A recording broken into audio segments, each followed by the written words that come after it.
Bonjour à tous et bienvenue dans le Café des Sports de RFI, de France 24, le Café des Sports, continuation du Radio Foot International tout au long de la semaine, avec les invités, certains habitués de ce Café des Sports et puis d'autres pour un peu donner de l'air et changer quelque peu les confrontations. Alors pour ce qui est des habitués, ils sont là. Rémi, bonjour. Monsieur Bonjour, Rémi Ngono.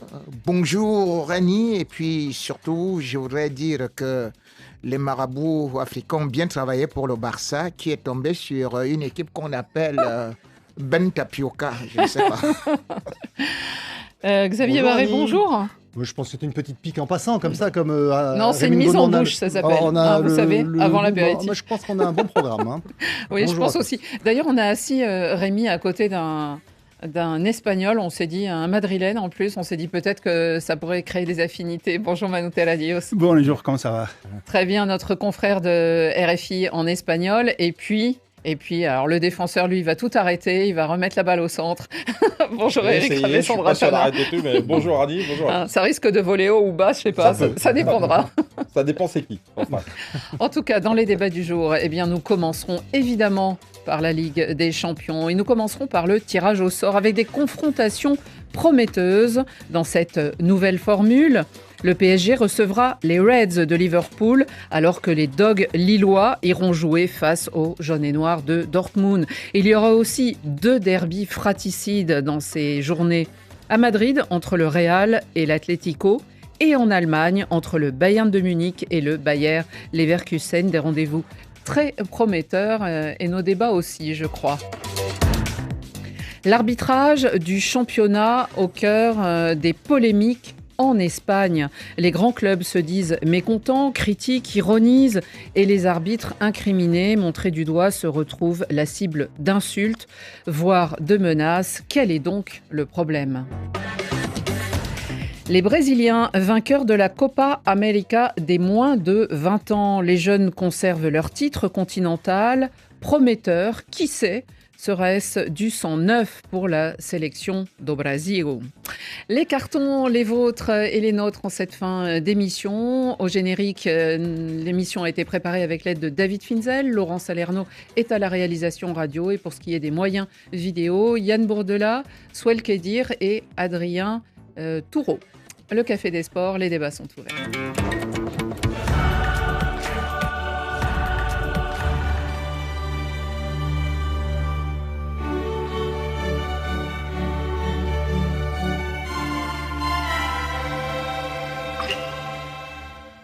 Le tirage au sort a donc eu lieu ce matin en Suisse, au siège de l'UEFA. Il y en a beaucoup en ce moment. Alors, on commence à avoir pris l'habitude de ces boules, de ces personnages qui font, au gré du hasard, les affiches de rencontres qui parfois nous enchantent. Alors, pour ce qui est des huitièmes de finale, eh bien, il y aura du suspense et sans doute même de l'effroi pour certaines équipes quand elles ont dû voir à qui elles seraient confrontées.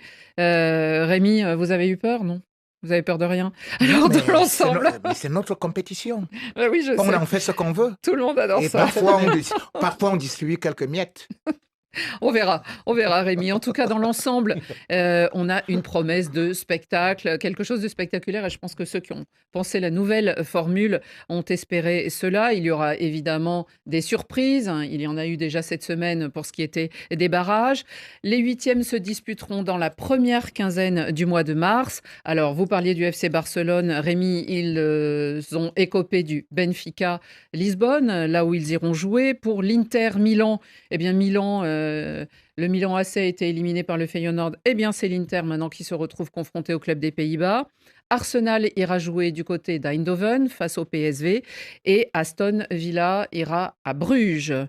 Et puis, nous avons gardé le meilleur pour la fin, les autres rencontres, et notamment celle des clubs français, avec le Paris Saint-Germain qui a tiré le gros lot. Au Parc des Princes, en tout cas, ça sera du spectacle et une belle fête, puisqu'il s'agit de Liverpool. Alors, si les Parisiens ont eu tant de mal à se qualifier pour ces barrages, au moins, les Reds, eux, ont dominé tout ce qui était la première partie de cette compétition. Les Reds se retrouvent premiers avec 7 victoires pour une défaite. Malgré tout, en ce moment, l'équipe d'Arne Slot, Xavier, on a l'impression que ça patine un petit peu.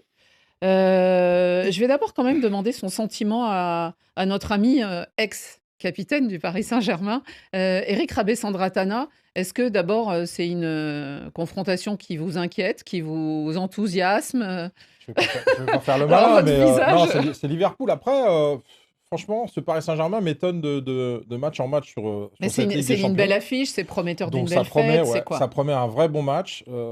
Je suis content aussi de. Alors, c'est pas que j'en avais marre un peu du Barça, mais il y avait le Barça ou Liverpool. Donc j'ai envie de dire, voilà, ça change un peu. Ouais. Et puis, non, franchement, dans l'affiche, c'était quand même beau. Je pense que il y a quand même une possibilité pour le Paris Saint-Germain de passer en étant sérieux et en étant fort.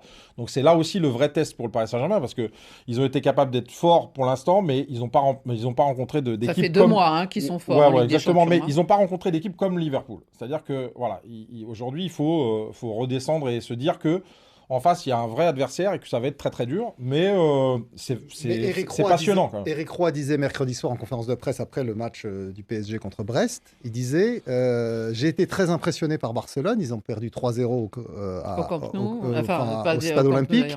d'ailleurs. J'ai été très impressionné, mais ce Paris Saint-Germain-là est encore plus impressionnant. Et je ne pense pas que Liverpool ait rencontré jusqu'à présent une équipe du niveau de ce Paris Saint-Germain-là. On ne parle pas de celui de l'automne, on parle de celui de maintenant. Et ça, c'était l'avis d'Éric Roy, donc l'entraîneur de Brest, qui je trouvais très intéressant. Parce que ça veut dire qu'aujourd'hui, le PSG s'est vraiment élevé à un très haut niveau et que même ce Liverpool, leader du championnat d'Angleterre, actuellement sorti en tête de la phase de championnat du premier tour de la Ligue des Champions, eh bien ce Liverpool-là n'a peut-être pas autant de marge qu'on pouvait le penser sur le PSG. Donc, encore qu'on n'a pas vu Non, mais moi, je le suis Paris pas- Saint-Germain confronté à une équipe de ce Mais niveau. je suis pas Bah, sûr ils ont que- quand même- Ok, ils sont très bons, mais Manchester City, c'est quand même une équipe Qui est un grande. peu en Brest, dessous. ils étaient en Ouais, Ouais, mais déconfiture. bon, Ils ont- faut quand même faire les matchs. Aujourd'hui, la dynamique, tu viens de gagner 5 matchs d'affilée en Ligue des Champions. Ce que tu n'aurais jamais dit en pensant au départ au début, de cette compétition. de la compétition. Donc ça veut dire qu'il y a du mieux et qu'il y a des choses intéressantes. Après, je suis pas sûr que Liverpool soit content de rencontrer le Paris Saint-Germain non plus. Exactement. Rémi, est-ce que selon vous, c'est même peut-être le bon moment pour ce Paris Saint-Germain qu'on a vu donc avoir du mal à se trouver en début de saison, contrairement à Liverpool qui, malgré le changement d'entraîneur, malgré quelques ajustements dans l'effectif, a commencé très très fort. Ils sont toujours premiers en Première Ligue, même si ils viennent de faire 2 matchs nuls en 3 rencontres et qu'ils ont été éliminés un peu bêtement en Coupe d'Angleterre.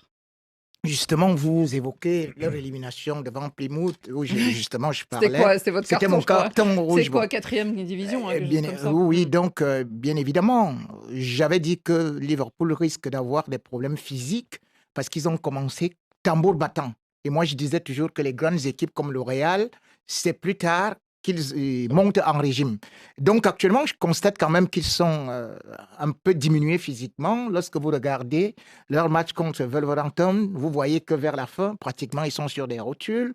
Contre Everton, ils se font quand même égaliser dans la dernière minute, sans pour autant oublier que Aston Villa également, eux qui n'encaissaient pas des buts, ils ont aussi pris 2. Ça fait quand même pour des matchs, et surtout qu'on se disait que avec la charnière Van Dijk et Constant, on se disait que c'était une équipe qui était imperméable. Sans oublier que le dernier match, peut-être de la Ligue des Champions, ils ont perdu ça face à Eindhoven. On disait que c'est un Liverpool qui était invincible. Mais il faut faire très attention, parce que justement, c'est là où ils peuvent être dangereux. Pourquoi? Parce que c'est le système de jeu du Paris Saint-Germain. Ce Liverpool souffre devant des équipes qui sont très regroupées et qui savent contre-attaquer. Or, ils sont très forts dans les transitions. Et Paris Saint-Germain aime la possession.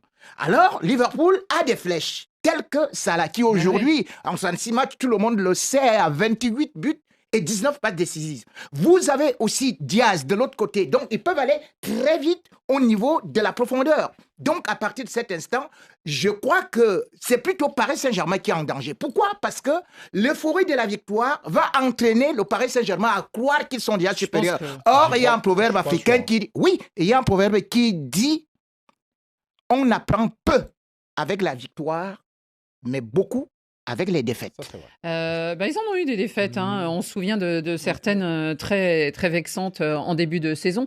Manu, on imagine que Luis Enrique, il doit saliver à l'idée de ce match. Et lui, il saura leur dire bon, on a gagné la dernière fois, mais c'est pas toujours pareil. Oui, bon, Luis Enrique, ce que j'aime bien, c'est qu'il y a, je crois que c'est 2 semaines qu'il y a dit une chose que j'attendais pas, du type, on va voir si on est les premiers à faire histoire avec les PSG. Donc, il envisage déjà la possible victoire en Ligue des Champions. Donc, je crois qu'il est très confiant, même s'il ne peut pas l'avouer publiquement comme ça. Après, c'est un rival. Surtout à Paris. Oui, non, mais il a dit pas. ça. Il est toujours très prudent. je suis Il a d'accord. dit ça. Je crois qu'il parlait. C'était une longue réponse. Et je crois qu'il n'a même pas réfléchi au fait qu'il a dit ça. Et puis il a dit, peut-être j'aurais pas dû le dire. Mais ça montre. attention. Après, je suis d'accord. Les pertes des balles pour les PSG, ça peut être dangereux. Le PSG, quand même, a joué face à des rivaux difficiles. Cette saison, ils sont perdus face à des rivaux difficiles en Ligue des Champions tout au début. Pour moi, ce qui équilibre un peu les choses, c'est que le PSG va très bien le dernier match.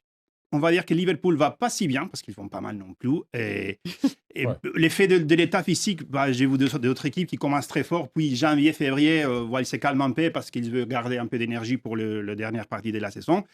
Mais c'est surtout la différence Premier League, Ligue 1. Les matchs de différence de PSG niveau, en n'arrivent tout pas à te C'est ça, préparer parce vraiment que pour un match comme celui-là. Rémi Ngono fustige l'élimination de Liverpool de la Cup. Mais il a oublié de dire que c'était pas l'équipe première de Liverpool qui jouait, même pas l'équipe B, c'était l'équipe C qui jouait à Plymouth. Alors effectivement, ils ont perdu 1-0 dans ce, Oui, mais ça, on ce en tour reste de pas Cup. moins que- Non, mais bon, C'est une ils tâche, sont fait, dans ils les sont- dernières ils sont fait semaines. éliminer de la Cup par non pas une équipe de 4e division, Plymouth étant Championship, c'est-à-dire en 2e division. Donc Pardon. ils se sont fait éliminer de la Cup. Mais ils sont en finale de la Coupe de la League Cup, où ils joueront contre Newcastle. Ils sont toujours leaders du championnat. Et donc, effectivement, il peut y avoir de temps en temps des moins bien. Mais pourquoi? Parce que Arne Slot, dont c'est la première saison sur le banc des Reds, c'est la première saison sur le banc des Reds, eh bien, il découvre l'exigence des saisons en Angleterre, où on ne joue pas 1 ou 2 compétitions comme aux Pays-Bas où il était avant, on en joue 4. On en joue 4. Donc, même s'il a un effectif très important, il faut qu'il intègre cette rotation et de temps en temps, effectivement, il fait tourner et puis ça tombe mal. Eric, une dernière question au sujet de ce match. Le retour, hein, évidemment, comme le Paris Saint-Germain est passé par les barrages, hein, eux jouent le match aller à domicile et donc le retour sera à Anfield. Ça change beaucoup de choses? Bah, c'est toujours mieux, mais après, quand tu dois faire des exploits contre un Mais c'est Liverpool, Anfield. ouais, mais non, mais j'ai envie de dire que aujourd'hui, je sais pas si c'est vraiment important, surtout quand c'est un adversaire comme ça. Paris a tout approuvé, Liverpool est quand même le favori de ce match. On va rester humble et on va pas oublier que en face c'est un vrai adversaire et qu'il y a une histoire, il y a une continuité, une régularité dans la compétition. Donc Paris est mieux, mais Ils l'ont Paris gagné il y a doit quelques années, hein. justement Paris doit prouver. Donc c'est ça qui est intéressant, c'est un vrai beau challenge pour et puis ça peut aussi marquer les esprits si jamais tu passes le Ouais. cap. Ils ont fait 2 finales il n'y a pas Ouais. si longtemps. Ça. Xavier, dans vos statistiques, vous devez avoir ça, hein. Ils se sont Ouais. rencontrés 3 fois, ces équipes PSG et Liverpool, ces derniers temps. Il y avait eu 1997, des temps anciens où Liverpool C'est n'allait notre pas époque, si ouais, bien. sûr. Je me souviens de Et le victoires Paris au Parc des Saint-Germain avait Princes, gagné moi. une demi-finale Ouais. de Coupe des Coupes. Et puis en phase de poule, récemment, ils s'étaient rencontrés aller Ouais. et retour. Et Il y avait encore Neymar, il y avait match encore gagné des deux côtés, Mbappé. ouais. Ouais. C'était 2018 et voilà, une C'était victoire un de groupe chaque très relevé côté. où il y avait eu Naples et l'Étoile Rouge de Belgrade Mhm, ouais. qui avaient joué les arbitres. Ouais. Autre rencontre qui concerne un club français, c'est celle qui concerne les Lillois, qualifiés eux aussi directement. Alors, ils iront jouer à Dortmund leur match aller contre les jaunes et noirs d'un certain Serhou Guirassy, qui est resté à l'issue de ces barrages le meilleur buteur de la compétition pour l'instant. Les Dogs de Bruno Genesio n'ont-ils pas, Rémi, une carte à jouer sur cette rencontre face à l'équipe de Dortmund? On sait qu'elle va assez bien sur la scène européenne. Par contre, elle va beaucoup moins bien dans son championnat. Elle a encore perdu le week-end dernier et elle a un nouvel entraîneur. Mais s'il faut parler d'aller bien sur la scène européenne, c'est Lille qui va bien. Puisque Lille Bah finit oui. quand même, bien Non, non, évidemment, mais eux, dans ils le vont top bien 6. aussi puisqu'ils sont, Ah oui, ils mais sont passés les alors, barrages s'il assez faut regarder facilement. dans les compétitions européennes, Les derniers Lille matchs de va mieux Dortmund, ouais. que Dortmund parce que Lille a quand même battu Real Madrid. Et bien Pas battu. que, et pas Et bien que. battu. Lille a quand même battu Atlético. Ouais, mais Real, c'est Atlético facile, Madrid. Real. Mais attendez, Atlético, mais attendez. Bon, Non, mais donc, Rémi, ils sont parmi les 8, donc j'ai pas ils dit sont, qu'ils ils étaient sont même mauvais. 6e, je crois même ils sont 6e, ils étaient 6e. Donc c'est Dortmund qui doit avoir peur. Donc c'est Dortmund qui doit avoir peur dans la D'accord. mesure où, quand vous essayez de regarder justement, moi j'ai regardé la façon de jouer de Lille. Bien évidemment, c'est une équipe aussi qui